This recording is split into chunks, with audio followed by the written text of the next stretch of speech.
Bonjour et bienvenue pour ce nouveau webinaire Second Souffle.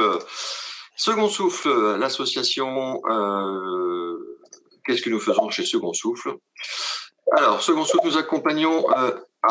j'en profite tout de suite pour dire également à Pierre qui est avec moi. Pierre, dans le chat, tout en haut à droite, il faut cliquer sur la petite cloche pour couper les notifications, sinon on entend des petits bips. Merci. Chez Second Souffle, nous accompagnons les entrepreneurs en difficulté jusqu'à leur rebond. Ça bip encore, ça doit être de mon côté. Nous accompagnons les entrepreneurs en difficulté jusqu'à leur rebond. Que vous soyez indépendant, micro-entreprise, TPE, PME, en activité ou ayant perdu votre entreprise, nous vous accompagnons gratuitement, sans limite de temps et sans aucun critère de sélection. Et puis notre deuxième mission, c'est la prévention et l'information avec nos jeudis du Second Souffle, nos journées 24 heures pour rebondir, nos formations, nos webinars et nos instants coach. Après plus de 11 ans d'existence, nous sommes présents dans 34 villes en métropole et en outre-mer et nous sommes reconnus d'intérêt général. Et puis j'en profite, si vous voulez nous aider à accompagner tous ces entrepreneurs en difficulté, n'hésitez pas à aller sur la homepage, la page d'accueil du site Second Souffle. Vous verrez 3 boutons en bas pour nous rejoindre si vous voulez devenir bénévole, si vous êtes en difficulté, et puis un bouton violet, celui-ci. Je veux vous soutenir et vous pourrez généreusement profiter de 60% de crédit d'impôt pour si vous êtes une entreprise, 66% si vous êtes un particulier. Voilà, comment on utilise cette plateforme de webinaire pour ceux qui ne le savent pas encore. Donc sur la droite, vous avez 2 onglets, tout en bas, l'onglet chat pour discuter entre vous, entre nous, et l'onglet questions pour poser vos questions. Merci de bien poser vos questions dans sur cette icône question, parce que sinon les questions vont se perdre dans tous les messages du chat. Merci. Et puis un problème avec le son ou la vidéo, vous avez une aide en bas à gauche. Et puis, si vous voulez réagir et surtout mettre en plein écran pour mieux voir si vous êtes sur un petit écran, ça sera bien plus pratique pour vous. Voilà, le sujet du jour. L'emailing, l'email marketing. Je pense que ça vous intéresse tous. On en fait tous depuis quelques années. C'est le plus vieux canal du web, enfin de l'internet plutôt. Avant que le web n'existe, l'internet, les emails existaient déjà. On pouvait même pas mettre d'image, je me rappelle à l'époque, que du texte. Donc, on va vous aider avec Pierre-Henri Bodin qui est avec moi aujourd'hui. Bonjour Pierre-Henri. Eh ben bonjour à tous, merci William pour cette super entrée en matière. Je suis à titre personnel, je suis vraiment super content, ça me fait vraiment plaisir de prendre la parole devant vous aujourd'hui. Je vais vous parler un petit peu de mon parcours. On est en...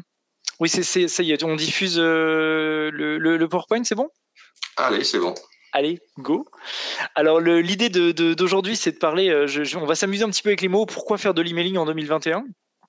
Ça va être, je vais m'amuser à retourner un petit peu la problématique, petit spoiler, pour annoncer en fait comment on fait de l'emailing en 2021, en quoi c'est pertinent, mais surtout comment on fait pour passer les anti-spams, quel est le parcours d'un email, qu'est-ce qui se passe quand vous appuyez sur le bouton d'envoi et comment on travaille tout ça, parce que c'est bien de comprendre la logique, mais c'est mieux de savoir comment l'utiliser pour performer en fait, et pas simplement envoyer ses investissements en spam à la poubelle.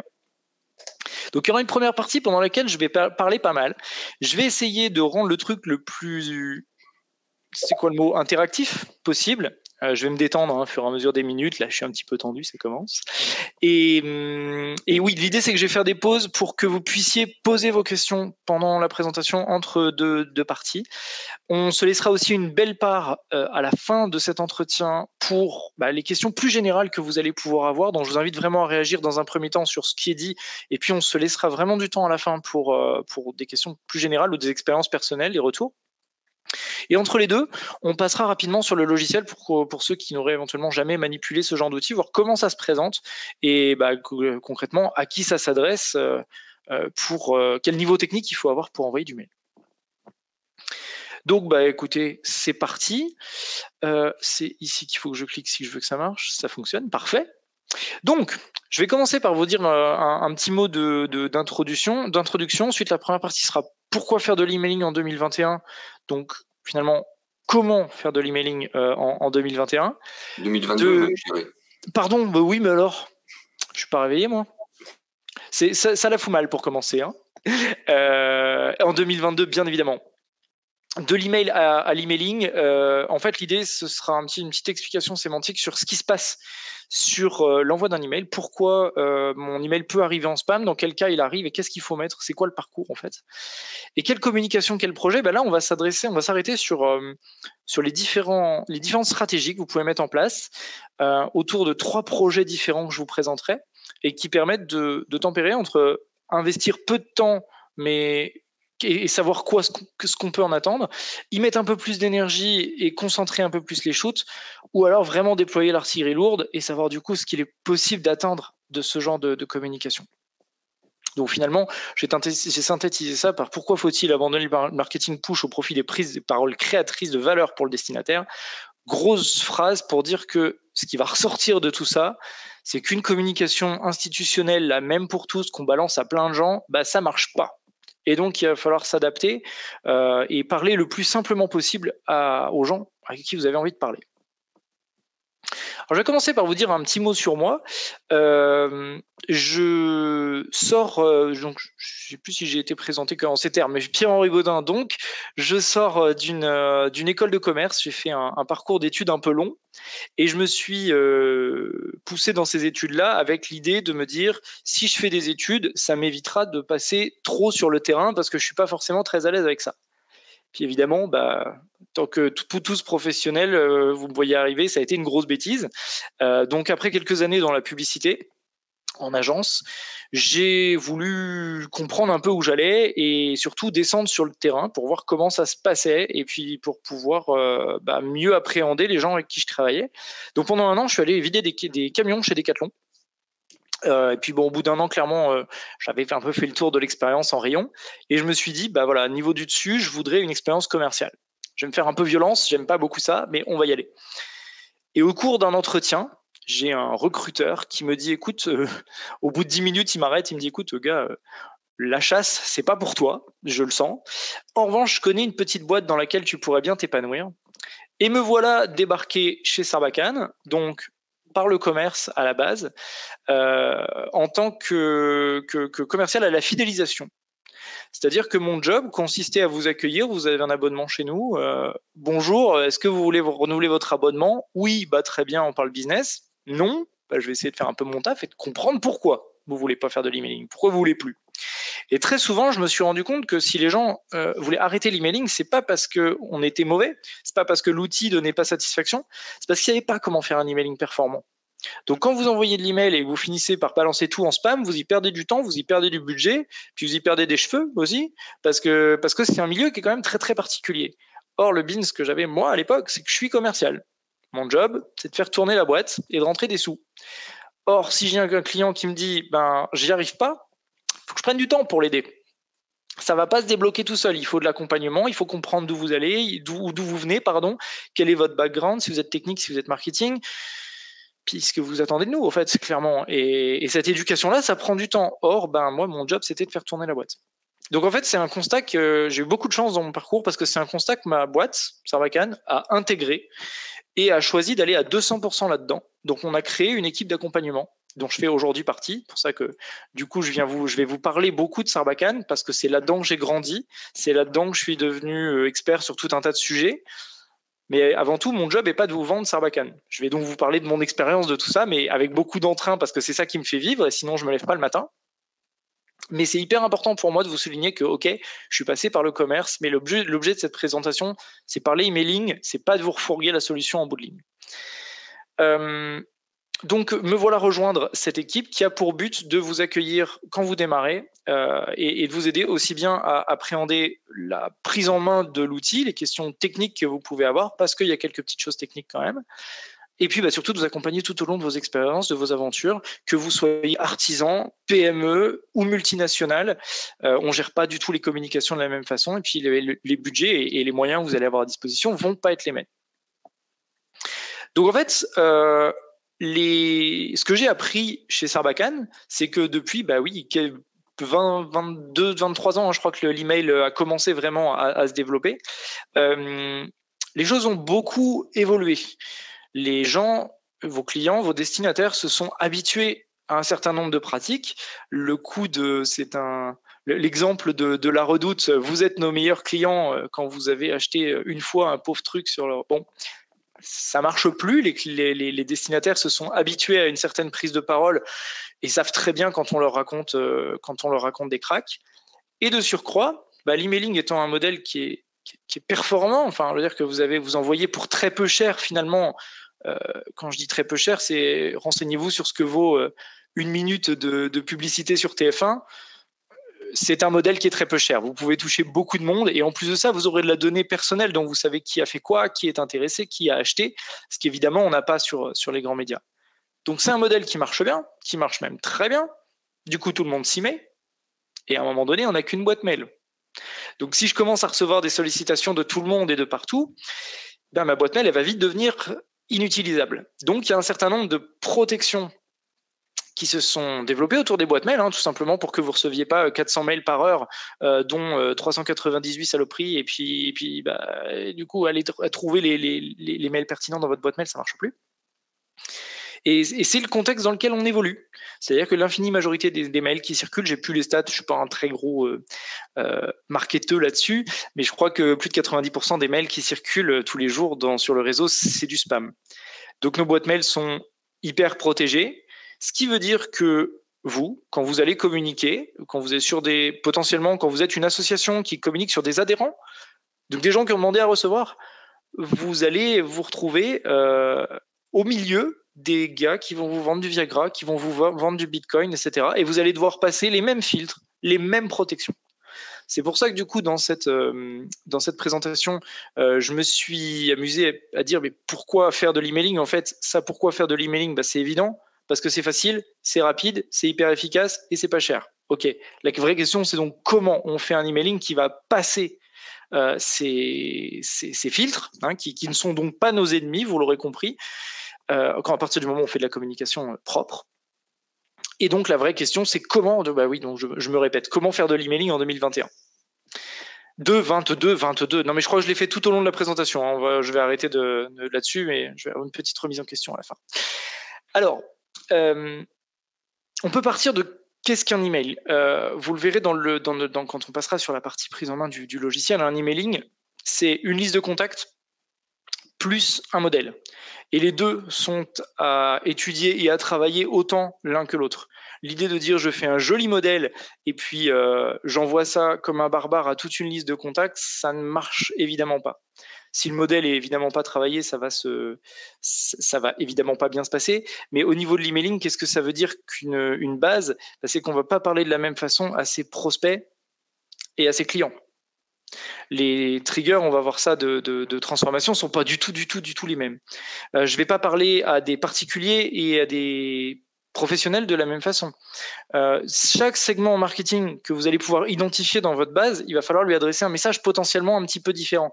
Alors, ça ne veut pas dire qu'on va faire un message personnalisé, mais ça rejoint la thématique que je vous ai amenée tout à l'heure, la bonne vieille logique de je prends un email, je l'envoie, j'ai un taux de transformation de X, du coup, si j'envoie 1000 emails, j'ai 1000 X, ça ne marche pas, surtout pas.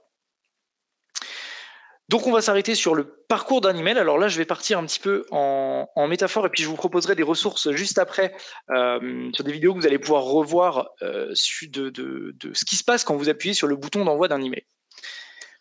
Ça nécessite de comprendre déjà quel est le job du routeur auquel vous demandez d'envoyer le mail. Le routeur, c'est tout simplement la société qui va diffuser votre message. Sarbacane est donc un routeur d'email. On pourrait dire envoyeur, mais le terme aujourd'hui, si vous m'entendez en parler, on parlera de router des emails. Ouais, si votre adresse personnelle, si vous avez une adresse en gmail.com ou outlook.fr, le routeur de vos emails que vous envoyez, c'est pour Outlook, ça va être Microsoft. Pour gmail.com, ça va être Google, par exemple. Exactement. Quand vous allez, alors c'est intéressant, d'ailleurs, je vais pouvoir rebondir un petit peu là-dessus. Quand vous envoyez votre mail depuis une boîte Gmail, là, vous avez votre identité personnelle d'envoi. Ce qui veut dire que vous n'allez pas passer par les mêmes filtres que quand vous faites ce qu'on appelle de l'email marketing, donc de la publicité, un expéditeur qui envoie sur X centaines ou milliers de destinataires. Donc votre mail va arriver beaucoup plus facilement. moyennant quoi la boîte mail, elle est prévue pour une utilisation personnelle, pas une utilisation publicitaire. Ce qui fait que vous allez être limité dans la capacité d'envoi de la boîte mail. Et puis potentiellement, si vous jouez un peu avec les limites, Gmail va vous dire non, stop, on arrête tout et va vous bloquer les capacités d'envoi, voire même les capacités de réception. La boîte mail va devenir carrément inutilisable, d'abord temporairement, puis définitivement. Et c'est pour ça qu'on passe par donc des routeurs. Maintenant, quand on va passer par un routeur, je vous l'ai dit, on va passer par des filtres et donc les messages arriveront pas en totalité. Qu'est-ce qui se passe à ce moment-là? Quand j'appuie, donc je vous disais, ça passe par la définition du rôle de Sarbacane et de ce que vous pouvez en attendre. Quand j'appuie sur le bouton envoyer et que j'ai 1000 destinataires, le sujet, c'est que vous m'adressez un message à moi, Sarbacane, pour me dire je veux envoyer 1000 messages et moi je vais vous dépêcher 1000 coursiers individuels. Ces 1000 coursiers, ils n'ont pas pour vocation de distribuer le message et de le remettre en main propre à votre destinataire. Le job de mon coursier, c'est de prendre votre message, vous lui donnez l'adresse, je fais un parallèle avec un coursier, on va revenir sur ce que ça implique techniquement après. Je donne l'adresse à mon coursier, il va déposer le colis à l'adresse que vous lui avez indiquée sur le trottoir. Techniquement, en fait, il va ouvrir la porte, il va déposer le colis derrière et puis il va refermer la porte. Et il va s'en aller. En termes techniques, ça veut dire que quand je vais envoyer mon message, il va arriver sur le réseau de votre destinataire, c'est-à-dire qu'il va arriver sur ce qu'on appelle un serveur de réception, c'est-à-dire le point d'entrée de tout le réseau d'une entreprise. Donc tout le réseau, ça veut dire que chez Second Souffle, toutes les adresses @secondsouffle.com.fr ont un point d'entrée qui est ce premier robot qui fait du tri et qui a charge de dire toi tu passes pas. Ça, c'est notre job à nous, en grande majorité, parce que ce robot, il va se fier sur la réputation de l'envoyeur. Si vous acceptez de router les mails de n'importe qui sans aucun contrôle, etc., vous avez une mauvaise réputation. Donc les robots, quand ils voient arriver le message, ils disent non, mais t'es gentil, non merci. Le message reste dehors. Aucun moyen que vos destinataires y aient accès. Si en revanche vous avez une bonne réputation, donc je reviens sur ma métaphore, le colis est à l'intérieur de l'entreprise, et là, vous avez je vous répète que mon livreur, moi, Sarbacane, il est rentré chez lui. Moi, je n'ai plus la main sur votre message. Il est sur le réseau de votre destinataire et il va falloir qu'il fasse son chemin pour aller être remis en main propre ou bloqué entre les deux. Donc là, concrètement, il y a deux niveaux. Il y a des boîtes dans lesquelles, niveau de sécurité minimal, on va vous appeler, on va dire William, tu as un colis. William va sortir de son bureau, va descendre à la porte. Niveau de sécurité minimal. Et puis, il y a des boîtes dans lesquelles le colis va devoir passer un portique de sécu, un chien de garde, un gorille à l'entrée, le secrétariat, etc. Tout autant de filtres qui ont chacun leurs critères et qui vont définir si le message arrive ou n'arrive pas. J'ai oublié un mot, mais qui est crucial. Le fait de déposer le nombre d'emails qui vont être acceptés par le serveur de réception, le fait de déposer le colis derrière la porte, c'est ce qu'on appelle le taux d'aboutissement. Pour vous donner une idée, c'est pas pour faire le malin, mais pour vous donner une idée, les taux d'aboutissement en moyenne chez Sarbacane sont de 98 à 100%. Pourquoi je vous dis ça? C'est parce que derrière, en bout de ligne, la seule information qu'on peut récupérer, c'est si le message est ouvert. La technologie nous permet de savoir que le message a été ouvert ou pas ouvert. Il va nous permettre aussi de savoir si le message a été cliqué ou pas, mais ça se passe après. En gros, ce que je vous dis, c'est que si un message n'est pas ouvert, moi, Sarbacane, j'ai aucun moyen de savoir si la personne l'a reçu dans sa boîte mail et a choisi délibérément de ne pas l'ouvrir, ou si le message n'a pas été ouvert tout simplement parce qu'il a été bloqué en amont, je vous disais, portail de sécu, chien de garde, etc. S'il est bloqué et qu'il a tapé la boîte mail, évidemment, il ne sera pas ouvert. Et les taux d'ouverture, excuse-moi, si vous voulez intervenir, je termine juste cette phrase-là. Les taux d'ouverture moyens qu'on peut attendre avec une infra comme la nôtre, ça va être en moyenne entre 20 et 25%. Donc c'est pour ça que je vous ai donné la valeur de 98, 100%, 20, 25. C'est qu'il y a de la casse, que c'est inhérent à l'emailing, et aussi qu'on ait une solution hyper premium. C'est-à-dire que les taux moyens sur le marché, alors selon qu'on veuille être plus ou moins conciliant, vraiment tout le benchmark confondu, on va être entre 5 et 10%. Dès qu'on va commencer à être sur des solutions un peu quali, on va tourner autour de 15.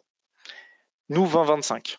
Mais c'est pour dire que voilà, j'envoie 10 000 messages, j'en ai 2500. Je peux en espérer en moyenne 2500 ouverts. Je peux aller chercher beaucoup plus.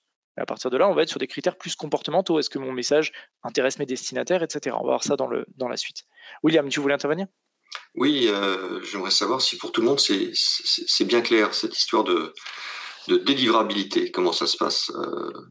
Moi, je vais leur expliquer avec mes mots, moi, Pierre-Henri. Vas-y, bien sûr, avec plaisir.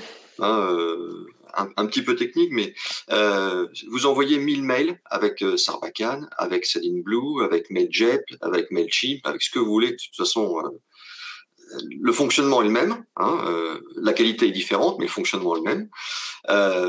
Donc, vous avez 1000 emails envoyés à votre base de contact. Parmi ces 1000 emails, vous avez par exemple un email qui est jeandupont@wanadoo.fr. Donc Wanadoo, derrière, hein, c'est Orange. Donc Sarbacane, ces serveurs vont contacter le serveur de chez Orange et dire, voilà, j'ai un email pour jeandupont@wanadoo.fr. Et le serveur de chez Orange va déjà faire ses premiers filtres pour savoir, là, connaître la réputation du routeur, c'est-à-dire de Sarbacane ou de Sendinblue ou les autres, et ensuite la réputation de l'adresse email qui a été envoyée. Donc par exemple, si ça vient de Second Souffle, la réputation de secondsouffle.org. Et ensuite, quand ça va, c'est avec ces filtres-là que vos emails arrivent quelquefois directement dans le dossier spam indésirable. Vous l'avez tous vu, ça. Hein, vous avez des emails qui arrivent dans votre boîte de réception, mais quelquefois, les spams, ils arrivent dans un dossier qui s'appelle indésirable. Et c'est parce que le serveur de messagerie de chez Orange a déjà fait une partie du boulot. Et la deuxième partie du filtre aussi, ça peut être aussi votre client, ce qu'on appelle le client de messagerie. Hein, Outlook, Thunderbird ou autre, qui peut également filtrer. Oui, j'ai dit des bêtises, Pierre-Henri ? Oh non, absolument pas. C'est un super complément et c'est une approche très terre à terre qui me plaît bien. Avec en plus un petit élément de complément, je voulais rajouter deux en fait de petits éléments de complément, mais on va revenir sur un des deux un peu plus tard. C'est que je pars dans tous les sens. C'est que le zut. Je vais revenir sur le deuxième point. Le premier m'échappe à l'instant, il va revenir. Les ravages de la cocaïne chez les jeunes. Catastrophe. C'est capillairement que ça se ressent. C'est une catastrophe. La boîte mail, votre boîte mail à vous, va se souvenir du comportement que vous avez eu par rapport à un expéditeur donné. Grosse phrase pour dire que si jamais William vous envoie un mail et que vous prenez l'habitude de ne pas l'ouvrir, finalement, il n'arrivera plus dans la boîte mail. Oui, c'était ça que je voulais préciser. C'est que si un mail arrive dans la boîte mail de spam ou d'indésirable, ça veut dire qu'il est quand même arrivé dans la boîte mail. Si on synthétise ça par une boîte aux lettres, il a quand même été remis dans la boîte aux lettres, mais dans un petit dossier qui dit fais gaffe, ça on n'est pas trop sûr. Il y a 90% des messages qui ne rentrent pas dans la boîte mail, qui sont bloqués en amont. Et ça fait partie aussi des messages qui pourront arriver simplement parce que ça fait aussi partie du destin de certains messages que vous enverrez via une plateforme. C'est normal. Il y a une proportion de ces messages-là qui n'arrivera pas. L'objet, ce qu'on fait ensemble, c'est de faire en sorte que cette proportion soit la plus faible possible. Et puis, bien entendu, que sur les parties des messages que vous avez délivrés, qui ont été ouverts par vos destinataires, on puisse maximiser l'impact. Parce qu'il y a de l'humain derrière. Oui, William. Oui, donc ça veut dire, premier conseil, chers amis, c'est que si vous avez déjà l'habitude de passer par des plateformes de routage d'email, que ce soit Sarbacane ou d'autres, premier conseil, ne pas en envoyer trop. Si vous envoyez 3 campagnes d'emailing par semaine, fois 4 semaines dans le mois, on est déjà à une douzaine, une vingtaine d'emails. Qu'est-ce que fait n'importe quel humain ? Les premiers, il va les ouvrir, il va la regarder, et au bout d'un moment, il va se dire putain, encore un email de chez machin, encore un email de la boîte de trucs, et au bout d'un moment, les emails, ils sont plus ouverts. Donc petit à petit, ça s'enchaîne, et après vos emails, vous avez une réputation, une e-réputation, comme on dit, qui va être catastrophique, et c'est très dur de remonter la pente. Donc ne pas faire trop d'envois. J'allais dire que c'est une super transition, mais j'ai une toute petite étape avant. Je veux synthétiser ça dans la slide en disant réussir sa communication, c'est envoyer finalement le bon message à la bonne personne au bon moment. La pertinence de cette information-là par rapport à ce qu'on disait sur la communication push, où c'est moi j'ai un truc à dire, donc tiens, écoute, et puis t'es content, t'es pas content, c'est pas pareil. C'est pareil. La chose a évolué. Allez. William, tu me fais sortir de mes rails. Le module comportemental, il se vérifie en fait, enfin, l'approche comportementale de la boîte mail, elle se vérifie à votre niveau personnel. Si vous n'ouvrez pas l'email d'un expéditeur, il arrive moins bien. Mais ça se vérifie aussi à l'échelle de ce qu'on appelle les FAI, les fournisseurs d'accès Internet, c'est-à-dire le Gmail, le Yahoo, etc. Chacun a son réseau et détermine ce qu'il accepte et ce qu'il n'accepte pas. Il a ses propres critères. Imaginons que vous ayez une base de 10 000 destinataires, belle base, et vous avez 1000 destinataires dessus chez Gmail, oui. Vous allez demander à Sarbacane d'envoyer ces messages. Sarbacane va aller voir Gmail et va lui dire coucou, j'ai Second Souffle qui veut livrer 1000 messages sur ton réseau. Gmail va commencer par nous dire ok, pas de problème, je laisse passer les 1000 messages. Par contre, il va regarder comment réagissent, quels comportements vont avoir les personnes qui reçoivent le message. Si le message est ouvert, cliqué, qu'il est transféré à plein d'autres gens, qu'il y a de l'interaction et que ça réagit positivement, la prochaine fois que vous présentez 1000 messages, Gmail dira « vous connaissez la route, c'est parti ». Si en revanche, je vais réagir par l'absurde, vous avez 4 pelés qui ouvrent, qu'il y a des gens qui se désinscrivent en masse ou qui prennent l'email et qui le font glisser en courrier indésirable ou qui signalent que c'est du spam, ça fait ce qu'on appelle remonter des plaintes, eh bien Gmail, la prochaine fois que vous lui présentez 1000 messages, il va vous dire cette fois, mon gars, je t'en livre pas 1000, je t'en livre 300. Bam, les 2 tiers, c'est une valeur aléatoire, hein, mais c'est pour dire que c'est violent. Et que du coup, vous avez absolument intérêt à soigner votre réputation et donc à choisir les contenus que vous allez envoyer à vos destinataires. Et donc à quel destinataire on l'envoie. D'où le bon message à la bonne personne au bon moment. Et je vais vous proposer qu'on décline ça autour de 3 stratégies possibles pour aborder l'emailing, parce qu'il y a des gens qui vont avoir besoin de se faire un vrai gros projet d'emailing parce que c'est des pure players dans le digital et qu'ils ont besoin d'être présents et être transformés. Puis il y en a d'autres pour lesquels envoyer une petite newsletter et faire de la présence, ce sera suffisant. L'idée, c'est pas forcément de faire chacun je réagis qu'il y a des boutades qui partent sur le chat, c'est pas mal, j'aime beaucoup. Chacun aura un projet à son envergure, à son besoin, et l'idée n'est pas forcément de faire de vous des spécialistes de l'email si vous voulez juste faire une petite newsletter d'information. Dans ce cas-là, on se contentera 25, 30, 35% d'ouverture, c'est déjà des très très bons scores. Donc, on va passer sur la partie... on va parler du coup du message. Ah, pardon, j'ai oublié ce slide-là. Je vous ai mis 2 petites vidéos dans la présentation que vous pourrez récupérer à la fin.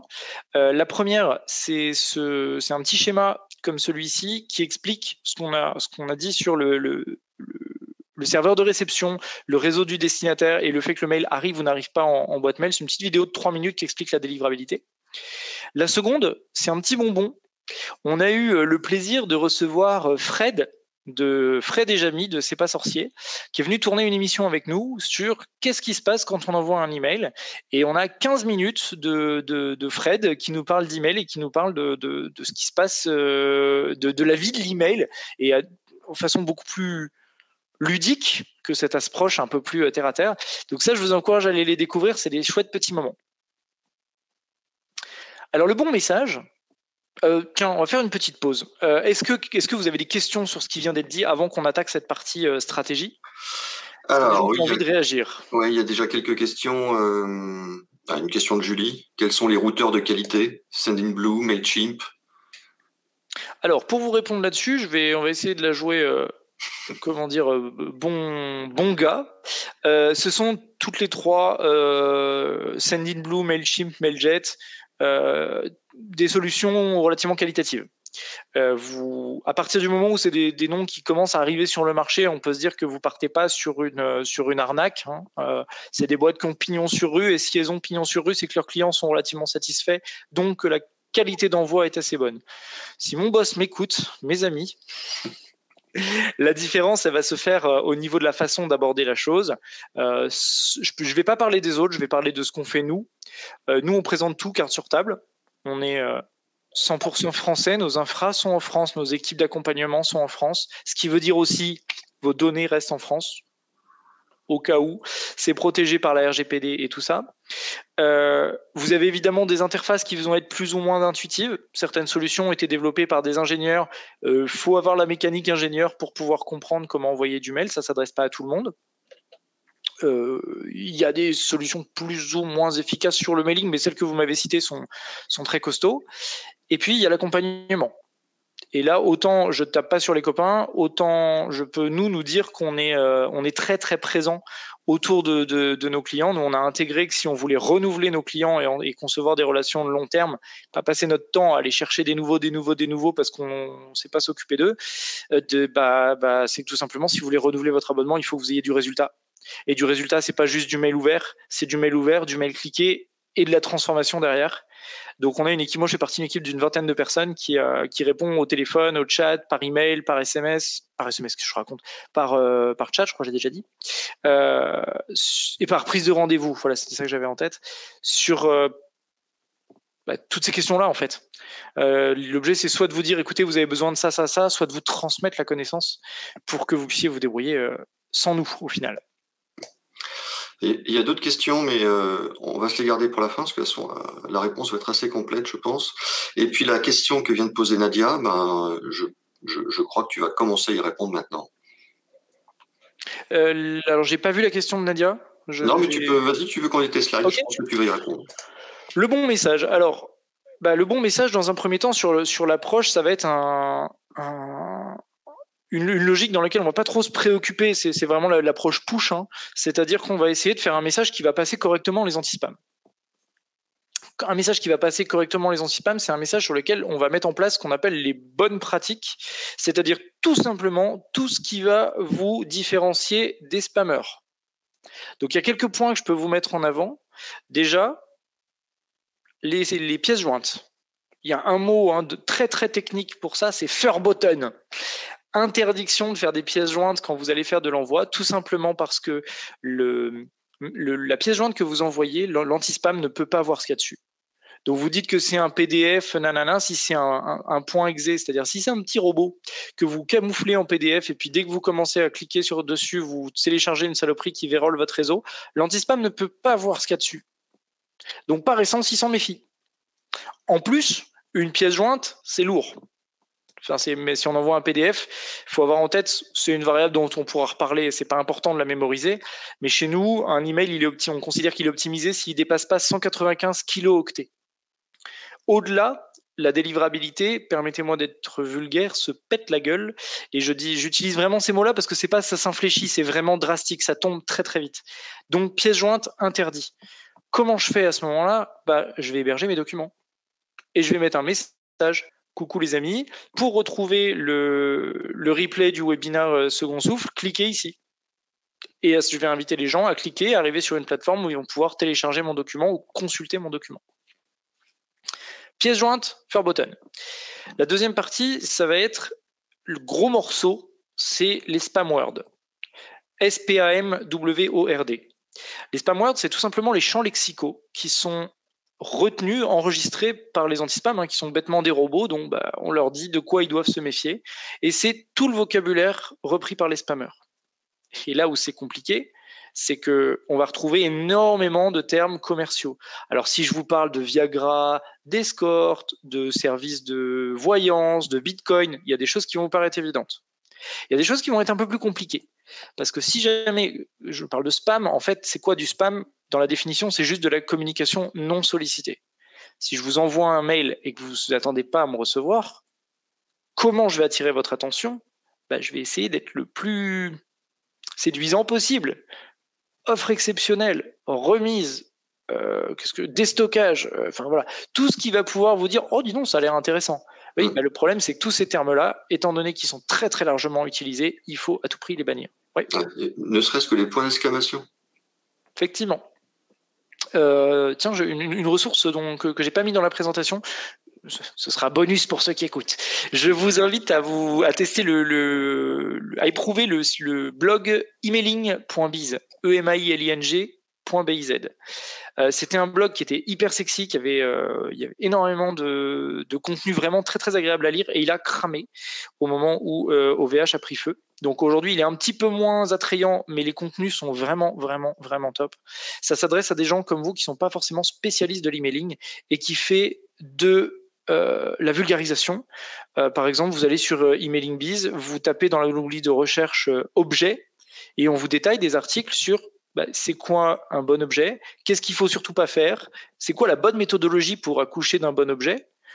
Je vois beaucoup trop souvent à mon goût des gens qui préparent un joli message, qui mettent du temps à créer leur message, et puis pas au moment de l'objet. Allez, newsletter numéro 12, bim, bim, bim. Pour accoucher d'un bon objet, il faut déjà avoir couché avec un objet. Exact, et plusieurs fois. Plusieurs fois. Il y a des gens très malins qui ont déterminé qu'il fallait un bon 10-15 versions différentes de votre objet pour arriver à quelque chose qui va correspondre à votre prise de parole. Parce que quand on est Sarbacane, on ne parle pas de la même façon que Sendinblue ou qu'un autre. C'est votre discours de marque. Il faut vous l'approprier. Et c'est surtout le premier point de contact de votre destinataire avec votre message. Il n'y a que ça qui va déterminer s'il ouvre ou pas. Donc, si je mets newsletter numéro 12, c'est joli. Mais qu'est-ce que ça sanctionne à part le fait qu'il y en a eu 11 avant? Rien. Qu'est-ce que j'apprends sur le bénéfice que je vais avoir à ouvrir votre message? Rien. Et là-dedans, effectivement, spam word interdit, point d'exclamation interdit, les majuscules également vont être interdites. Vous avez le droit de mettre une majuscule à William si vous dites bonjour William. En revanche, William en full majuscule, ce sera non. C'est pas des critères qu'on énonce nous-mêmes, qu'on choisit. C'est tout simplement ce qu'il faut pas faire pour que les anti-spam vous remarquent.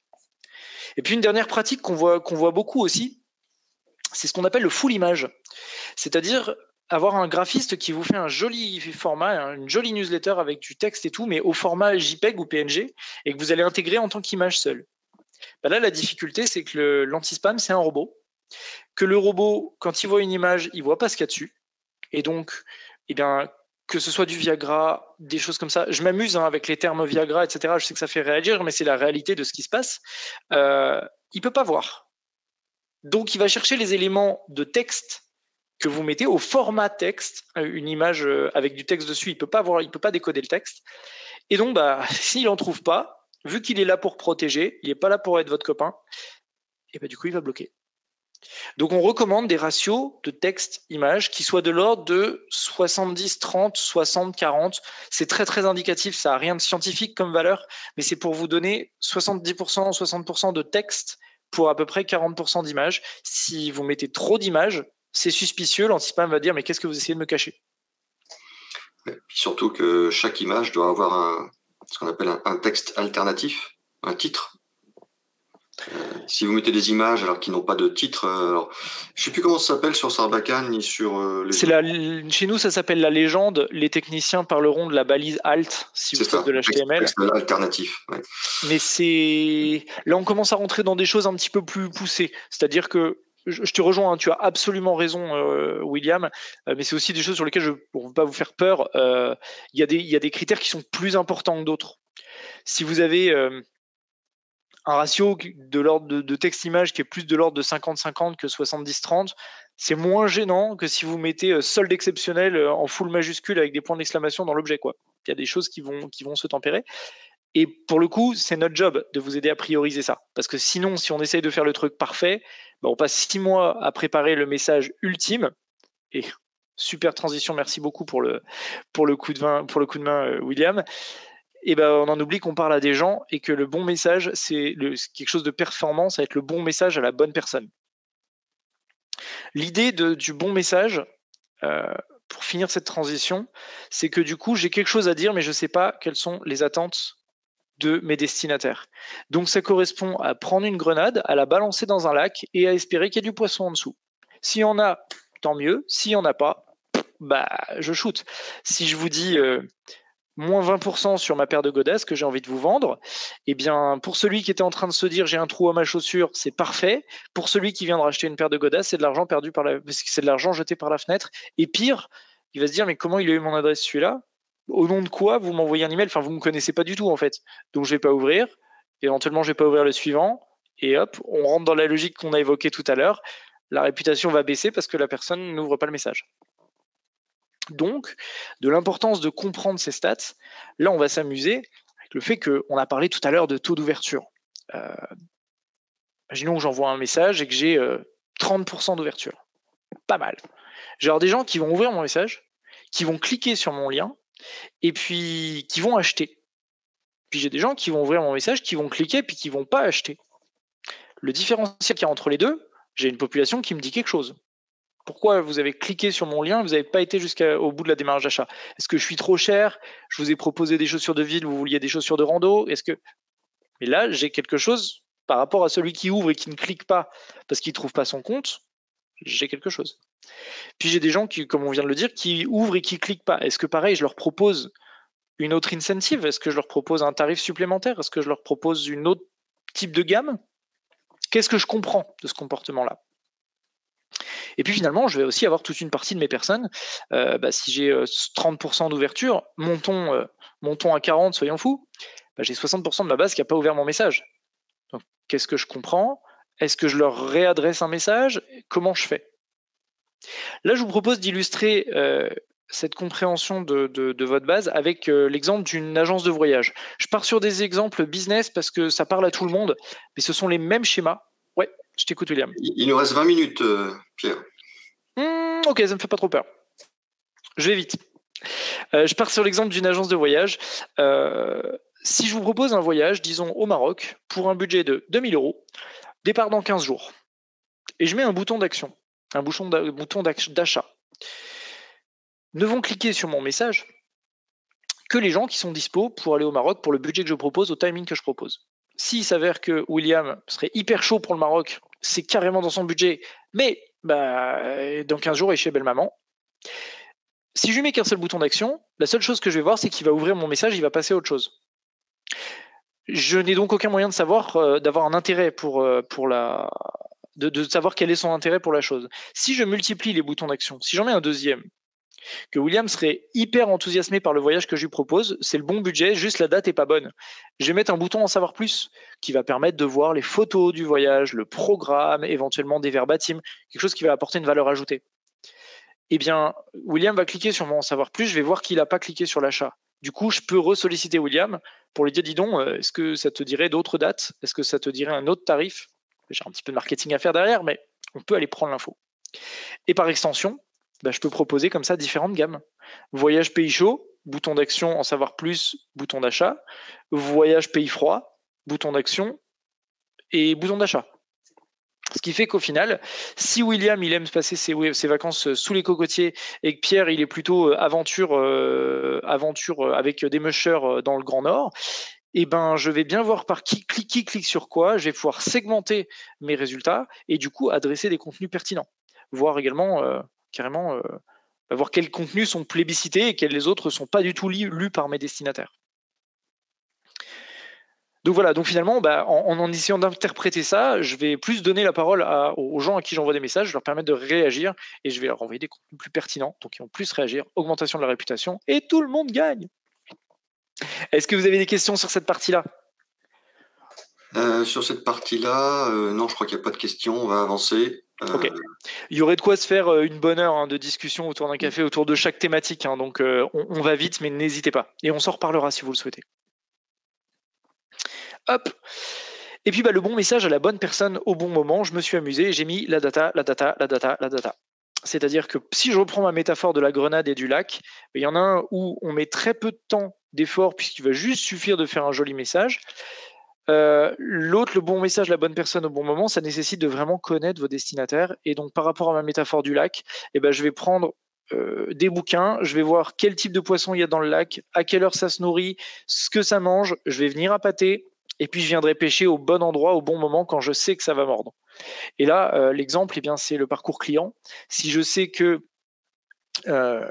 j'achète, j'en sais rien, un tube de rouge à lèvres, et que le rouge à lèvres, il a en moyenne une durée de vie de 3 mois, et quand je sais que William, désolé, a acheté son rouge à lèvres il y a 2 mois, et que du coup, il va bientôt rentrer dans la phase où il va devoir renouveler son produit, je vais lui renvoyer un message au bon moment, pour éviter qu'un jour, en faisant ses courses à l'entête d'un supermarché, il voit un truc en promo et il passe à la concurrence. Donc, ce qui va nous permettre de mettre en place de ce qu'on appelle de l'automation, donc l'automatisation d'envoi d'emails individuels pour le coup. Vous voyez, on est parti de j'envoie à 10 000 personnes, à finalement je segmente, et là on peut même arriver jusqu'à du mail individuel quand je connais le besoin de mon destinataire pour envoyer le message au bon moment. Et le mail pour qualifier sa BDD, sa base de données, et connaître les besoins de ses clients, c'est ce que je me suis déjà un petit peu avancé à vous présenter, en segmentant les messages avec différents boutons d'action pour bien comprendre, en fait, tiens, lui, vous voyez dans les logiciels d'emailing, tiens, lui, il a cliqué là-dessus, il a pas cliqué là-dessus. Du coup, j'en analyse que et je lui fais un message particulier.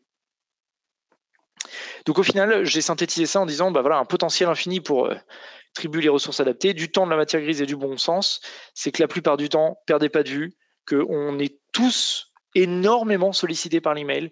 On a tous en tête, mais moi le premier, quand je crée un email, la tentation de faire ce que font tous les autres et que c'est absolument pas ça qui va vous permettre de vous démarquer et de sortir votre client de sa journée.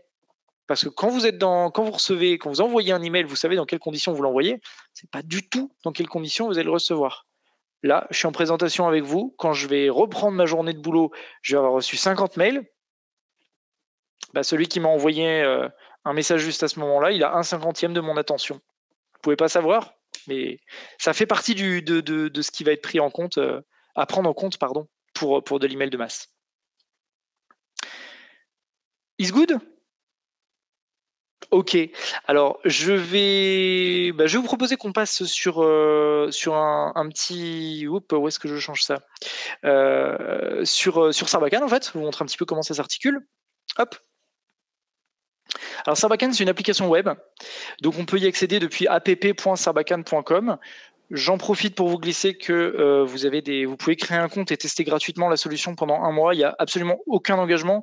L'idée, c'est pas de vous faire rentrer une carte bleue pour que vous oubliez la CB derrière. C'est que si vous aviez un besoin là-dessus, vous puissiez tester la solution avec toutes les fonctionnalités et voir s'il y a potentiel à travailler ensemble ou s'il ne correspond pas à votre besoin. Donc, zoupla. Quand je me connecte, je vais arriver sur cette page qui est la homepage du logiciel. Et j'y trouve dans le haut des grands onglets qui correspondent à ce qu'on s'est dit tout à l'heure. C'est-à-dire qu'un email, c'est une liste de contacts à laquelle j'adjoins un modèle. Donc j'ai ma bibliothèque de listes, ma bibliothèque de modèles. L'adjonction des deux, ça forme une campagne, un dossier d'envoi. Que je vais donc diffuser toute la partie technique, vous l'aurez compris, c'est Sarbacane qui gère tout ça. Il n'y a absolument rien à connaître niveau technique pour savoir comment envoyer un email. Cette campagne va générer des statistiques qu'on va évidemment passer du temps à comprendre en ayant intégré et segmenté les listes en amont, en ayant travaillé les modèles de façon à juste avoir à reprendre le message, supprimer les images, changer les textes et go, ça repart. Et puis les listes noires qui vont reprendre en fait vos listes de désinscrits et ce qu'on appelle les NPI, c'est-à-dire les mails qui n'existent plus, et qui vont être isolés automatiquement par le logiciel. Donc en fait, ça veut dire que si vous m'envoyez un mail et que je me désinscris, mon adresse ne sera pas supprimée de votre liste de contacts, elle ira dans la liste noire, ce qui veut dire que si vous rentrez une nouvelle liste de contacts dans laquelle il y a mon adresse, c'est bloqué avant l'envoi, vous n'avez à vous soucier de rien. C'est fait pour que des gens ne se prennent pas la RGPD et la CNIL dans les dents parce qu'éventuellement ils n'auraient pas connu. C'est fait pour gérer tout ça pour vous. J'ai oublié un petit onglet volontairement, l'onglet page et formulaire, je vais y passer très très rapidement. Ça vous permet d'éditer des petits formulaires pour récupérer les adresses de vos destinataires en mettant un petit formulaire sur votre site par exemple, inscrivez-vous à la newsletter, ou d'envoyer des formulaires par mail. Je vous invite au webinaire Second Souffle, clac, vous cliquez sur le bouton, vous laissez vos coordonnées, vous êtes inscrit. Et ce qui me permet, moi, en termes de statistiques, de voir combien de mails j'ai envoyés, combien ont été ouverts, combien ont été cliqués, combien de gens sont inscrits. Je suis content, je suis pas content. Hop, on va donc se créer une petite campagne rapidement. Le logiciel est très didactique, vous emmène sur des choses vraiment très segmentées. Quelle campagne souhaitez-vous créer? Email, SMS, auto. On va partir sur une campagne email. Le nom de la campagne, c'est le nom du dossier que vous créez dans le logiciel et auquel vos destinataires n'ont pas accès. Je vais passer je vais pas vous expliquer le split parce que je crois comprendre qu'il faut que je me dépêche un peu. Mais si vous avez des questions, on en parle après. Et quand je valide la création de mon document, j'ai une ligne de vie qui m'emmène, on a vu que c'était un email, c'était l'intégration d'une liste de contacts, la création d'un message, ensuite on va faire des tests et on va envoyer. Intégration d'une liste, je fais ça très vite, mais globalement, vous avez un fichier Excel, vous l'importez ici. Vous avez déjà importé le fichier dans le logiciel, vous avez là où les listes que vous voulez agglomérer, tac, tac, tac, pour créer votre message. Et le ciblage comportemental, il vous permet de choisir une population donnée sur une campagne. Je vous dis par exemple, je veux tous les gens qui n'ont pas ouvert l'email que j'ai envoyé la semaine dernière, ou des gens qui ont ouvert et qui ont cliqué. je passe très vite là-dessus. Je pense que ce qui va vous intéresser, c'est la partie création du message. Donc une fois que j'ai importé ma liste, Sarbacane va me montrer la liste des destinataires que j'ai rentrés, toutes les informations que je vais pouvoir avoir dessus. Donc plus j'ai d'informations, plus je vais pouvoir personnaliser de champ. Cher monsieur machin, cher madame truc. Et vous allez avoir des scores d'engagement. Là, on est sur un compte de test, donc il n'y a pas grand-chose, mais vous avez une petite notation avec 5 étoiles qui va vous montrer, en fait, une étoile, la personne ne réagit pas du tout. 3, 4, 5, on va être sur des personnes qui ont l'habitude de réagir et d'ouvrir vos messages, ce qui vous permet de sélectionner les populations les plus ou moins actives sur vos mailings et ne faire que des envois hyper segmentés. J'ai importé mes contacts, ok, je suis content, tout va bien. Je vais passer dans la partie message. À nouveau, vous avez différents modes de création, mais en tant que beginner, vous utiliserez quasiment 100% l'email builder, qui est donc le créateur d'email qui est intégré. On vous présente une centaine de gabarits. Ah, j'ai ma connexion Internet qui rame un peu, c'est quasiment instantané normalement. Vous avez une centaine de gabarits qui sont libres de droit. Tout ça, c'est créé avec l'email builder, c'est à votre dispo pour vous inspirer, les reprendre ou tout simplement partir de ces bases-là. Et on va partir de zéro. Donc, tu m'as mis la pression en me disant qu'il me restait 20 minutes. Je suis en mode cavalcade. Alors, on va définir l'entité expéditrice qui envoie le mail. Hop. William de Second Souffle. L'adresse mail depuis laquelle le message va partir. Enfin, depuis lequel prétendument l'adresse va partir. En fait, concrètement, l'email va partir de nos serveurs, mais vous allez pouvoir choisir quelle entité vous voulez définir. Ce qui veut dire que si vous utilisez plusieurs marques, évidemment, on ne va pas vous imposer de faire de la communication avec une seule adresse d'envoi. L'objet de mon message, suite à nos échanges, blabla, aucune importance. Et puis ensuite, vous arrivez dans l'interface de création, où là, vous avez tout bêtement des blocs qui vont correspondre à des dispositions de messages. C'est-à-dire c'est un peu le squelette de la newsletter. Un bloc, une colonne, par exemple, que je vais cliquer, glisser, déposer dans l'espace. Ça veut dire que le contenu que je vais mettre dedans prendra toute la largeur du message. Si je mets un bloc de colonnes, vous allez très rapidement voir où je vais en venir. Je vais avoir un espace qui va être coupé en 2. Et puis 3 colonnes coupées en 3. Et puis je vais du coup venir remplir ces espaces-là. J'ai le squelette et je vais venir maintenant l'étoffer en lui disant ici, je veux que tu mettes par exemple un bandeau. Donc si j'ai mon logo ou un bandeau déjà tout prêt, je vais dire à Sarbacane ici, je veux que tu mettes une image. Pouf. Et puis dès que j'ai dit à Sarbacane qu'ici ce serait une image, il va me dire ok, quelle image tu vas aller chercher. Je peux aller chercher une image sur mon post, enregistrer des images dans la banque d'images ou prendre des images libres de droit. Hein. Hop, on va se prendre ça vite fait. Ch'touk. Coucou, j'ai un petit éditeur qui me permet de retoucher mon image, de la recadrer, de mettre des filtres, etc. Et tout ça, vous voyez, sans aucune compétence. Hein. Enfin, c'est vraiment hyper instinctif. Et je vais ensuite travailler mon image pour jouer sur sa taille. Je vais pouvoir mettre un lien derrière et la fameuse légende dont tu parlais tout à l'heure, la fameuse balise alt. Hop. Et puis ensuite, je vais ajouter du texte. Je vais glisser déposer une zone de texte. J'ai une zone de texte en supposé latin à côté. Coucou tout le monde. Je mets en forme mon texte, je change la police, la taille, etc., la couleur. Et puis après ça, il ne me reste plus que des éléments de mise en forme en fait. Je vais pouvoir mettre un bouton. Je veux vous retrouviez le contenu en cliquant ici. Je vais personnaliser mon bouton, je vais lui mettre une couleur, je vais le rendre plus ou moins arrondi, je vais faire mon truc vraiment joli pour que ça corresponde à ce que j'ai envie d'envoyer. Et puis après ça, il n'y a plus qu'à s'amuser. C'est-à-dire que dans les blocs, je peux carrément rajouter des contenus entre les différents éléments. Enfin, un bloc ne correspond pas à un contenu, mais c'est à une configuration. Donc tant que je reste en configuration avec ici à gauche des contenus et à droite des contenus coupés en 2 colonnes, je peux rajouter ce que je veux et composer mon message absolument comme je veux. L'idée, c'est simplement un petit aperçu pour vous montrer qu'on est vraiment sur quelque chose de très facile à prendre en main. Là, c'est le moment où j'adore parce que je vais faire des trucs vraiment dégueulasses. Je vais mettre de la couleur et je vais en mettre partout avec des modes préenregistrés. Je vais pouvoir mettre des couleurs bien flashy où je vais même carrément pouvoir reprendre chacun des éléments de ma newsletter et choisir des couleurs personnalisées en fonction de tous les éléments que je veux modifier. Hop. Donc, c'est là que je dis c'est vraiment laid, mais j'adore. C'est mon seul petit moment d'expression libre. Voilà. L'idée, c'est que bien entendu, on va pouvoir travailler quelque chose de joli qui vous correspond et c'est absolument pas à négliger. L'aspect joli ne joue pas évidemment sur la réception du message. En revanche, sur le fait que votre destinataire ait envie de le lire, on va privilégier des contenus aérés, quelques images, mais du coup du texte plutôt en bullet point plutôt qu'un méga texte costaud. Un petit élément en plus que je peux vous rajouter, c'est que le temps de lecture moyen d'un email, le temps que va attribuer votre destinataire à votre message pour savoir s'il le lit ou pas, c'est 3 à 5 secondes. Si en 3 à 5 secondes, j'ai fait absolument un contresens ici, si en 3 à 5 secondes, il ne voit pas ce que je veux lui dire et ce que j'attends de lui, qu'il clique sur tel ou tel bouton, il va passer à côté. Si je suis obligé de, c'est pour ça que je vous dis c'est un contresens, c'est que là j'ai mis une image qui prend beaucoup de hauteur.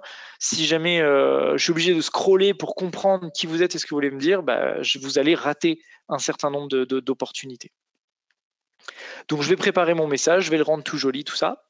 Je vais passer à une étape de test où je vais pouvoir envoyer mon message à 1, 2, 3, 4, 5, 10 personnes, autant que vous voulez. Et puis finalement, j'aurai l'étape d'envoi. Alors, je vais peut-être pas le laisser trop mouliner. Toc. L'étape d'envoi ici qui va me permettre de finaliser un envoi immédiat ou un envoi différé. Donc, temps de préparation moyen d'une campagne. Allez, on va se laisser un petit peu de temps quand vous découvrez. Il est normal d'y passer un petit peu de temps, mais dès que vous êtes rodé, 15 minutes. Si les gabarits sont prêts et qu'il y a juste à faire des copier-coller des textes et à changer les images, c'est extrêmement rapide. Et surtout extrêmement efficace parce que du coup, on va se sauvegarder du temps pour parler stats après. 14h57. Bon, moi j'ai le temps. Hein. Ah ben moi aussi, absolument. Mais on avait dit après Pierre qu'à 15h10, on allait faire une partie de pétanque. Donc je manque de répartie. Je viens de monologuer pendant quasiment 1 heure, mais l'idée, ce qu'on avait convenu avec William, c'est que moi je suis évidemment disponible maintenant, donc si vous voulez prendre du temps pour des questions et approfondir des sujets. Alors il y a plein de questions. Par contre, on n'a pas parlé de quelque chose qui est très important et personne n'a posé la question. C'est la qualité des adresses email qu'on récupère. Alors, qu'est-ce qu'il ne faut pas faire surtout? Est-ce qu'on s'aiguille? Oh bah oui, d'accord, ok, je vois la perche.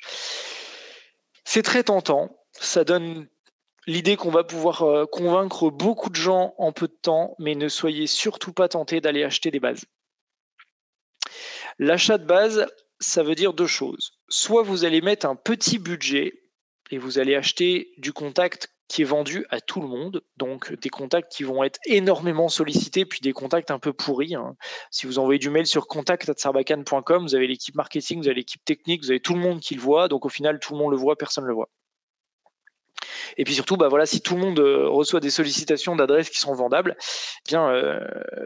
bon courage pour transformer ces gens-là qui reçoivent du mail au kilomètre. Deuxième possibilité, c'est soit vous achetez du contact qualifié. Donc là, vous allez, vous vendez du service financier. Vous allez avoir l'adresse du DAF de Sarbacane, nominative. Super, bien joué. Le problème, c'est que ce contact-là, ça vaut très cher. Or, vous n'avez aucune visibilité sur le besoin de la personne que vous allez solliciter par rapport à ce que vous voulez lui vendre. Donc ça va vous coûter très cher et vous allez avoir très peu de retours. Donc de façon générale, sortez de l'idée qu'acheter une base peut être une solution. Déjà, c'est très très encadré. Chez Sarbacane, c'est refus systématique. On ne route pas de base achetée. Si vous me permettez d'être direct, on s'assied sur une quantité de business énorme, mais c'est ce qui fait qu'on a aujourd'hui une des meilleures qualités d'envoi du marché, parce qu'on a préservé notre infrastructure des mauvais retours que ça occasionne. Donc comment on fait pour récupérer du contact? Il n'y a que la bonne vieille méthode à l'ancienne. On met un formulaire sur son site. Vous faites des dépenses en référencement, en SEO, etc. Faites en sorte que les gens qui arrivent sur votre site, vous puissiez les capter. Récupérez les adresses des gens qui sont intéressés. Éventuellement, mettez même ce qu'on appelle du double opt-in, c'est-à-dire que le mail, l'inscription de la personne ne sera validée que quand elle va recevoir un mail et qu'elle cliquera sur « Oui, je suis d'accord, je veux recevoir ». Ça permet d'éviter notamment les robots. Ne me demandez pas pourquoi, mais il y a des petits malins qui s'amusent à configurer des robots qui viennent bourrer les urnes et remplir ce genre de formulaire automatiquement. Je ne sais pas quel est leur intérêt, mais ça se fait. Donc voilà, ça va être maximiser la visibilité sur votre site, capter les gens dessus. Interagissez, créez des réseaux sociaux, montrez-vous, créez des pages, et puis renvoyez les gens sur ces fameux formulaires d'inscription, parce qu'il n'y a que cette attribution-là qui va permettre de vraiment déjà avoir du contact qualitatif, puis éviter de vous faire perdre du temps. La bonne logique du commercial qui va sur un salon et qui essaye de récupérer plein de cartes, c'est cool, mais si votre contact il vous a donné votre carte il a donné sa carte pour vous faire plaisir ou parce qu'il n'a pas osé dire non, en fait vous perdez votre temps. Je n'ai pas dit du tout qu'il veuille acheter chez vous. Ne prenez que du contact qualifié parce qu'il n'y a que ça qui vous permettra de maximiser vos investissements. Perdez pas de vue ce qu'on s'est dit tout au long de la présentation. Il y a les modules comportementaux. Plus les emails sont ouverts, plus ça transforme. Donc, vous n'avez aucun intérêt à essayer de se dire je lui envoie un mail. Allez, il y a peu de chance, mais peut-être avec un coup de chance. Ça ne marche pas. Est-ce que j'ai répondu à votre question, cher William ? Oui. C'était long, mais c'était bien. Alors du coup, je vais faire attention à être plus court. Tiens, une question de Michel. En termes de qualité d'adresse, à partir de quel nom à peu près est-il plus pertinent de passer par une société comme la vôtre ? Je vais avoir du mal à faire court. Dès que vous commencez à faire de l'email qui va nécessiter une visibilité. Ouais. Pour répondre, Pierre-Henri, moi je dirais, c'est pas le nombre d'adresses qui va compter, c'est le nombre d'envois que vous souhaitez faire. Oui, je suis assez d'accord. Si vous voulez envoyer 100 adresses, 100 mails sur Gmail, techniquement, c'est faisable. Vous allez devoir vous farcir les envois à copier-coller les adresses à la main. Puis ensuite, est-ce qu'il y a des mails qui tombent en spam ou pas ? Zéro visibilité sur les ouvertures, sur les clics, etc. Il n'y a pas de statistiques dessus. Donc, dès que vous rentrez dans une logique publicité, j'insiste, c'est pour ça que j'ai insisté au début, je ne fais pas de la pub pour Sarbacane là-dessus ou pour le routage de façon générale. Il y a des outils pour ça, et si vous essayez de rentrer une vis avec un marteau, peut-être en insistant comme un bourrin, vous allez y arriver, mais c'est pas fait pour. Et c'est vraiment la métaphore de la boîte mail perso, c'est que c'est pas fait du tout pour l'envoi de masse. Alors, il y a une question intéressante de Seb.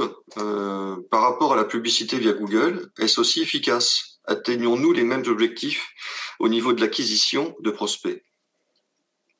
Alors, qu'est-ce que vous entendez par la publicité via Google, le référencement parce qu'en fin de compte, la publicité en ligne, c'est un autre canal, mais c'est pas faire de la publicité en ligne. Vous n'avez pas forcément le contact à la base, et vous ne l'aurez peut-être jamais, même s'il n'achète pas chez vous. Je pense qu'on est sur une prise de parole qui est complètement différente. Ouais. D'ailleurs, l'emailing sera plus pertinent sur des questions de fidélisation que d'acquisition. On va avoir des taux de transformation, je vous ai parlé de 20-25% sur de la fidélisation, sur de l'acquisition, on va être plutôt aux alentours de 10-15. Et il y a d'ailleurs des canaux différents. Je vais très vite dessus, mais ce qu'on appelle l'email marketing, c'est un serveur d'envoi, Sarbacane pour faire simple, qui va diffuser 1000, 10 000, 20 000 messages comme ça. C'est donc estampillé email marketing, c'est-à-dire publicité. Il existe une alternative qui sont des petits modules qu'on vient plugger sur une boîte mail, Gmail par exemple, et qui va, Gmail, je crois que c'est 1000 mails par jour, il me semble, que vous pouvez diffuser, et qui va échelonner les envois en one-to-one pour le coup, donc ça part pas de Sarbacane, mais ça part vraiment d'une adresse Gmail en signature personnelle pour le coup. Mais là où si je suis sur Sarbacane, 10 000 mails partent comme ça, sur Gmail, 10 000 mails, ça va prendre 10 jours sur cette logique-là. Par contre, on va faire un message qui va être sans éléments, ça va être comme un vrai mail qui parle de votre vraie boîte mail. Il n'y a pas d'éléments graphiques, il n'y a pas de jolies couleurs, il n'y a pas de trucs comme ça. Et c'est bien souvent les mails qu'on a commencé à recevoir beaucoup ces dernières années en prospection. Coucou, je suis machin, je cherche à vous contacter tenez, prenons rendez-vous. En prospection, ce genre d'outil peut être plus efficace que du mass mailing. Il y a Seb et Bouchra qui se posent la même question quand tu as montré la création de ta campagne. Oui. Sur le builder. Non, mais c'est pas la peine de le remettre. Ils se sont posé la question, ils se sont dit, je comprends pas, tout à l'heure on nous a dit qu'il fallait pas mettre de photos et que les photos étaient spammées, etc. Non, ce qu'on vous a dit, c'est que quand vous envoyez une campagne d'emailing, il faut pas mettre, par exemple, juste un titre et en dessous une image. Point. Non, il faut qu'il y ait un rapport, allez, on va dire 60% de texte et 40% d'images. Mais vous pouvez très bien envoyer des images, hein. Heureusement d'ailleurs. D'ailleurs, vous en recevez tous les jours, je pense. Et c'est une approche qu'on privilégiera d'ailleurs en B2C plutôt qu'en B2B. Pour des raisons inhérentes à Outlook qui gère un peu moins les images, vous avez certainement dû voir ça, pour télécharger une image, il faut donner son accord, ce qui fait que si vous voyez ni le logo ni les images qui sont là pour faire joli, en fait vous avez des jolis carrés blancs et on va passer à côté de gens qui vont pas identifier quel est l'expéditeur.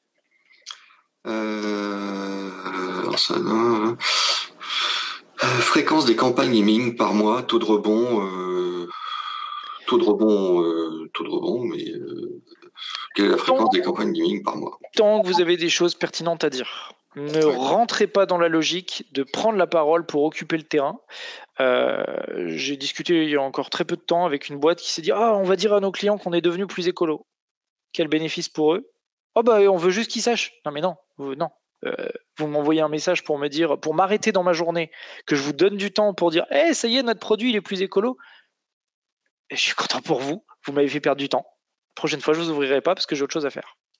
Si vous avez du contenu qui est pertinent, on travaille avec des salles d'affaires, hein, des gens qui font de la vente d'actions, de trucs, de machin, c'est qui nécessite une réactivité. Ça, c'est 2 fois par jour qu'il faut envoyer les mails. Parce que votre client, s'il n'est pas sur la bonne affaire au bon moment, il passe à côté du business. Donc, j'ai pas de valeur absolue à vous donner. C'est simplement, si vous avez des choses intéressantes à dire, prenez la parole autant que vous voulez. Mais faites bien attention à comment les gens réagissent à votre message.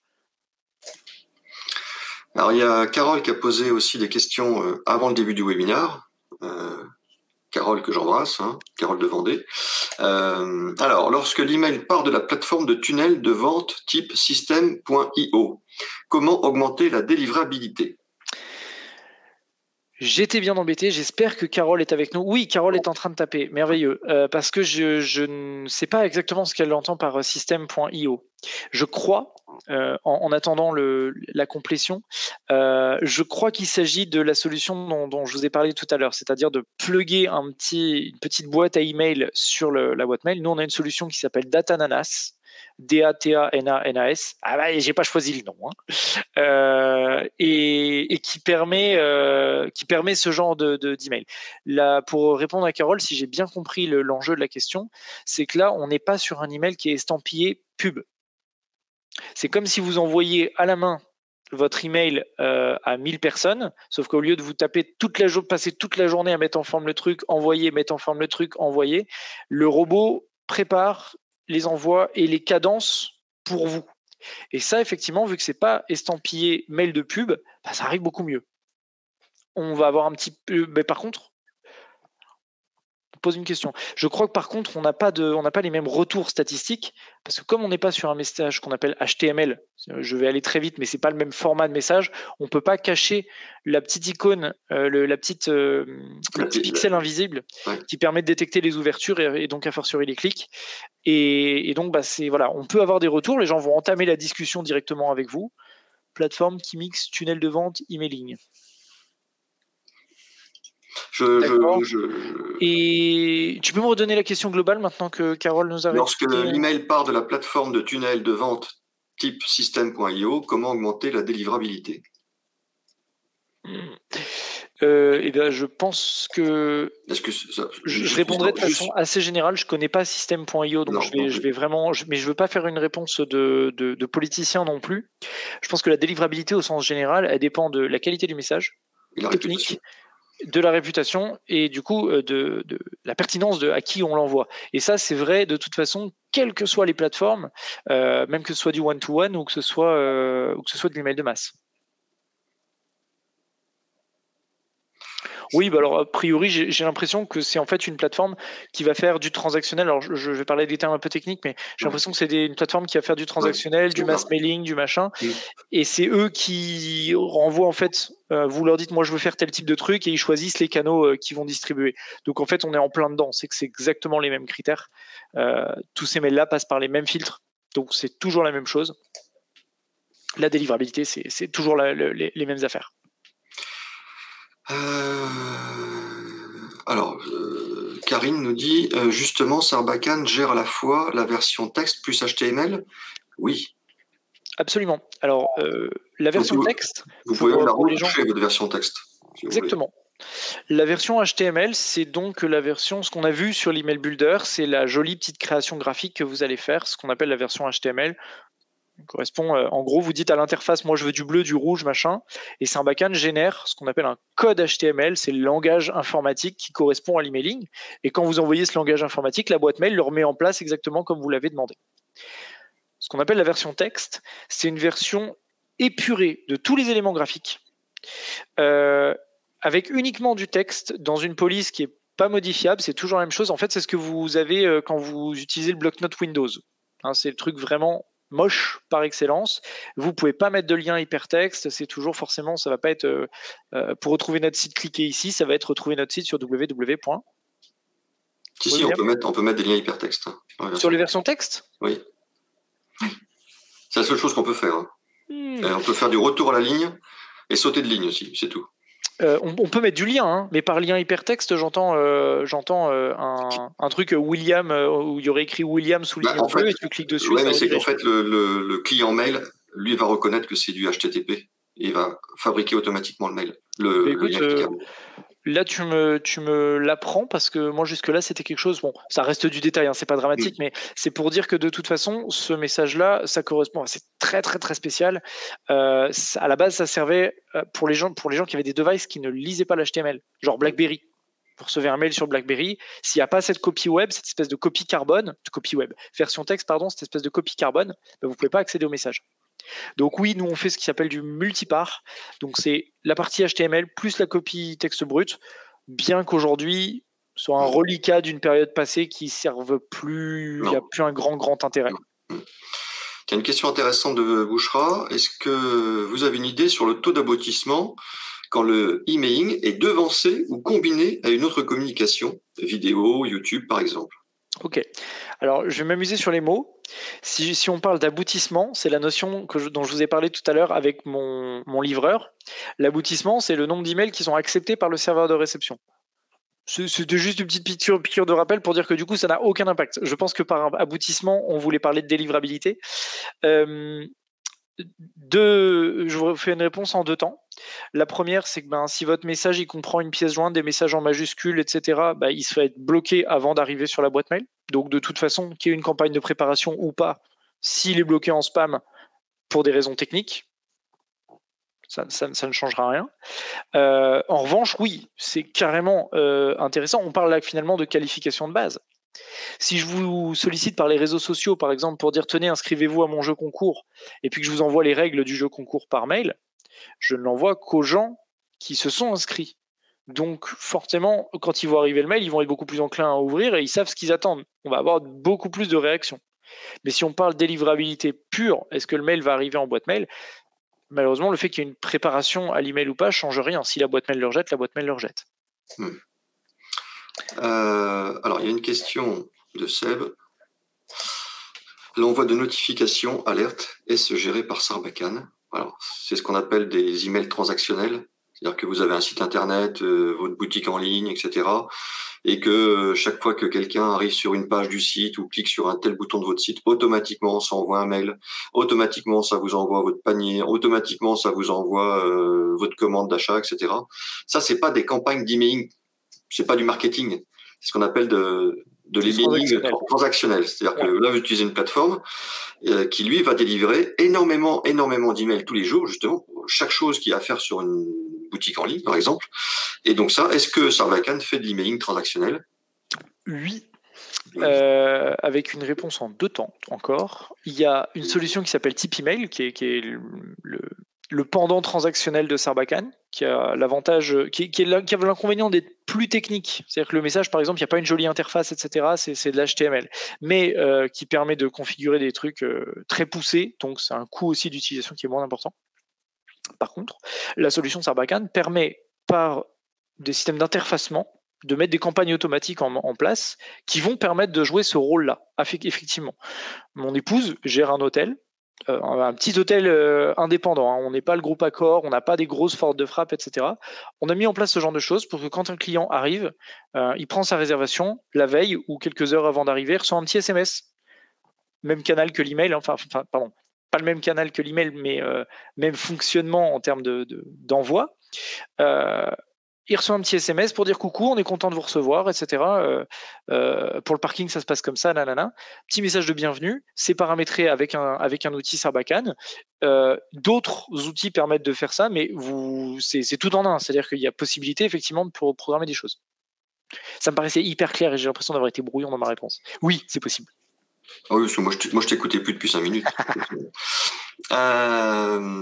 Je sais plus si on a répondu à la question de Julie. Quels sont les routeurs de qualité, Sendinblue, Mailchimp, etc. Alors, pour moi, je crois qu'on a répondu au début, hein, cette question. Oui. Je voulais juste, alors c'est pas pour faire l'éloge de Sarbacane, enfin si c'est un peu pour faire l'éloge de Sarbacane. Ouais. Avant, chez Second Souffle, on était chez Sendinblue. On a basculé chez Sarbacane au mois de novembre l'année dernière. D'accord. Et justement, cette semaine, j'ai fait des petites stats. Chez Sendinblue, de janvier 2021 à octobre 2021, on avait un taux d'ouverture de 23%.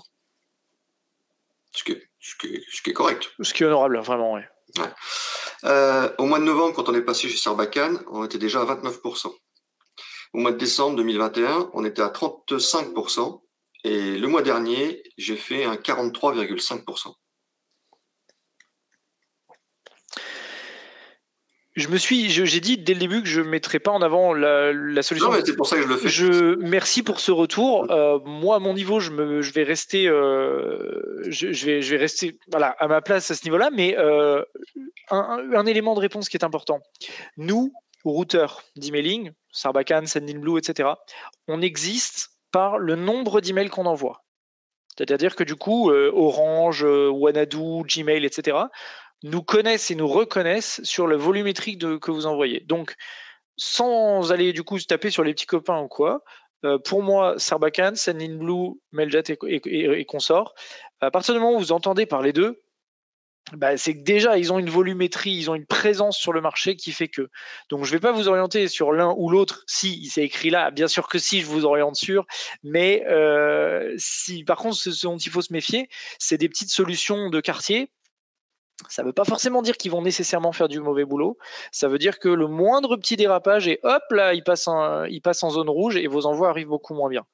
Donc, si vous devez privilégier des solutions, bah, c'est des solutions qui routent avec des gros volumes, parce que c'est ça qui fait qu'on a des gros muscles et que vos mails arrivent mieux. Ouais, donc si vous êtes déjà sur Sendinblue, Mailjet, etc. ou autre, bah, pour l'instant, suivez les conseils qu'on vous a donnés aujourd'hui. Et puis, si vous grossissez demain, ben, passez chez Sarbacane, hein, parce que les tarifs sont pas les mêmes. Hein. Oui. Non, on fait pas la même chose, clairement. Ouais. Bon, voilà. La seule différence, c'est, enfin, pour moi, une grosse différence, c'est qu'il y a vraiment un support chez Sarbacane. Le support, d'ailleurs, est tellement bon que quelquefois, moi, dans la journée, je sais pas quoi faire. Et j'appelle mon account manager.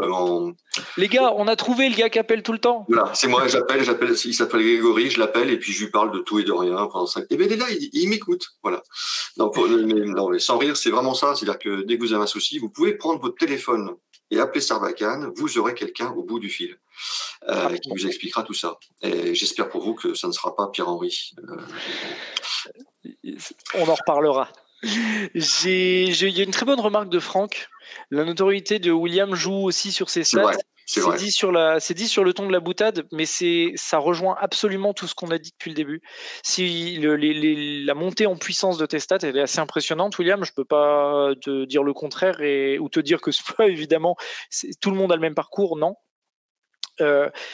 Si les gens plébiscitent, c'est que les contenus sont de qualité, qui donnent envie de lire, et que du coup ça se ressent forcément sur les statistiques. Il est dans une courbe qui est ascendante, c'est super, mais c'est aussi parce que du coup il a choisi de pas envoyer n'importe quoi, et que quand on voit écrit William de Second Souffle, on sait qu'on peut ouvrir.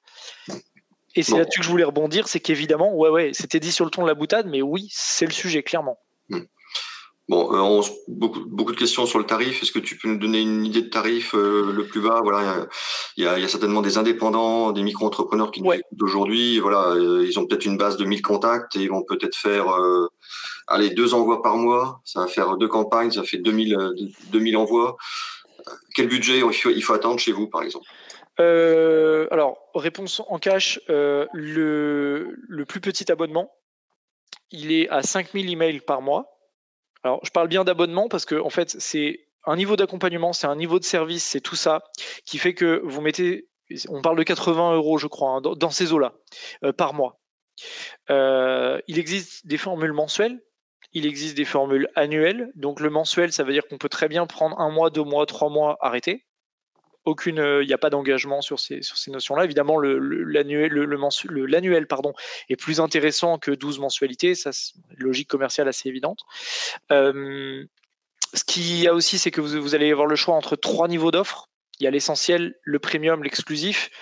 L'idée est que l'essentiel est largement suffisant pour bosser efficacement. C'est pas genre un produit d'appel un peu low cost et on se rend compte que si vous voulez vraiment un truc intéressant pour prendre le pack du dessus, il y a vraiment tout ce qu'il faut pour bosser. Et le niveau d'accompagnement, oui, s'il change, parce que sur le premium, on va vraiment vous challenger et aller plus loin, mais on refusera jamais de répondre à une de vos questions au motif que vous seriez en essentiel. C'est pas du tout la logique de la maison. Donc voilà, on peut dire 5000 mails, donc c'est l'essentiel, avec une capacité d'envoi jusqu'à 5000 mails par mois, dans les alentours de 80 €, je crois, hors taxe, il me semble. Avec toutes les précautions qui vont bien, c'est pas mon job et du coup je fais exprès de pas. Ça serait pas très dur de mémoriser la grille, hein, mais je l'ai pas fait. Donc je sais plus qui a posé la question. Est-ce qu'on pourra avoir l'adresse mail de Seb pour lui poser une question? Donc ça sera sur le. De Seb? De Pierre? De Pierre, pardon. Non, c'était pas une question de Seb. Oui, peut-on envoyer des mails à Pierre, Henri, si on n'a pas des questions, si on a des questions a posteriori. Donc ton mail est sur le. Oui, mon mail est sur la présentation. Je vous encourage à utiliser support@sarbacane.com. Vous mettez à l'attention de Pierre ou vous mettez second souffle dans l'objet. L'autre adresse mail, je vous l'ai mise aussi, mais attention, je suis beaucoup moins réactif dessus. Pierre@sarbacane.com. Ouais. Support. Privilégier support, vraiment. Bah, ce que tu fais, c'est que tu l'enlèves de ta présentation, tu laisses que support, hein, et puis tu m'envoies ta présentation, comme ça je vous la mettrai avec le replay, chers amis. Voilà, bon, on va s'arrêter là, parce que nous on a une partie de pétanque à. Ouais, mais là, bon. Il y a, je crois que c'est Karine tout à l'heure qui nous a dit ouais, je suis partante pour la partie de pétanque, donc très bien. Et puis avant de vous quitter, je vous présente évidemment ce qu'on aura la semaine prochaine. On change complètement de sujet la semaine prochaine. Les URSAF. Eh oui, pas peine de reculer comme ça. Oui, voilà, il faut en parler parce que ça devient très important, surtout là maintenant en sortie de crise. Enfin, je l'espère en tout cas. Alors déjà, on va essayer de répondre à une question simple, hein, peut-être pour vous, futurs entrepreneurs. À quoi sert l'URSSAF? Question, ce qui peut paraître banal, mais c'est quand même très important. Comment faire si vous avez accumulé des dettes vis-à-vis de l'URSSAF pendant cette crise? Vous allez voir que, en préparant ce webinaire, je peux vous dire que j'ai discuté avec des gens de l'URSSAF qui étaient vraiment à l'écoute et qui sont vraiment là pour vous aider à régler ou à étaler les dettes que vous auriez pu accumuler. Ils sont pas là vraiment ils sont pas là pour vous enfoncer. Ils sont là vraiment là pour vous aider et ils ont même créé avec d'autres caisses, la CPAM, la CARSAT et la CAF, le dispositif HELP, qui permet de prendre en charge globalement vos difficultés. Donc voilà, ça c'est la semaine prochaine. Et dans 15 jours, mardi 15 février, oui, alors ça c'est les assises du rebond des entrepreneurs qu'on organise avec toutes les associations membres fondatrices du portail du rebond. Donc voilà, c'est une conférence, une visioconférence qui sera en direct de Bercy, hein, du ministère de l'économie, des finances et de la relance. Il y aura la députée Olivia Grégoire et le député Romain Gros. Et puis notre secrétaire général de Second Souffle, Philippe Lemeur, interviendra également avec un entrepreneur qui l'a accompagné lors d'une table ronde. Donc je vous invite vivement à vous inscrire à ces assises. C'est de 10h30 mardi prochain. Et donc le webinaire de la semaine d'après. Ah là, on revient dans le numérique, Pierre. Optimiser son site internet, quelle étape pour le rendre plus performant? Alors, on avait déjà fait ce webinaire l'année dernière avec notre ami Fabien de chez Google. Le webinaire n'avait duré qu'1 heure. Donc là, on va faire une grosse session d'1h30, 14h, 15h30, vendredi 18 février, c'est-à-dire 4 jours après mon anniversaire, soit la Saint-Valentin. Et donc, j'attends vos cadeaux et vos chèques, évidemment. Voilà. Évidemment, à la fin de ce webinaire, comme à chaque fois, vous serez redirigé vers le site Second Souffle et vous verrez tous ces visuels, le webinaire de l'URSSAF, les assises du rebond le 15 février et le webinaire avec Google le 18 février. Vous cliquez dessus pour vous inscrire. Et puis je vous envoie d'ici la fin de la journée un email personnalisé, rien que pour vous, chers inscrits, parce que j'ai bien ciblé ma cible. Et pour que vous puissiez accéder au replay et surtout au slide que vous a diffusé Pierre-Henri qui va m'envoyer de ce pas par email. Voilà. Je vous souhaite un bon week-end. Merci beaucoup, Pierre. Merci à tous. Vraiment, c'était chouette. J'ai passé un très bon moment. Bon week-end. Ciao.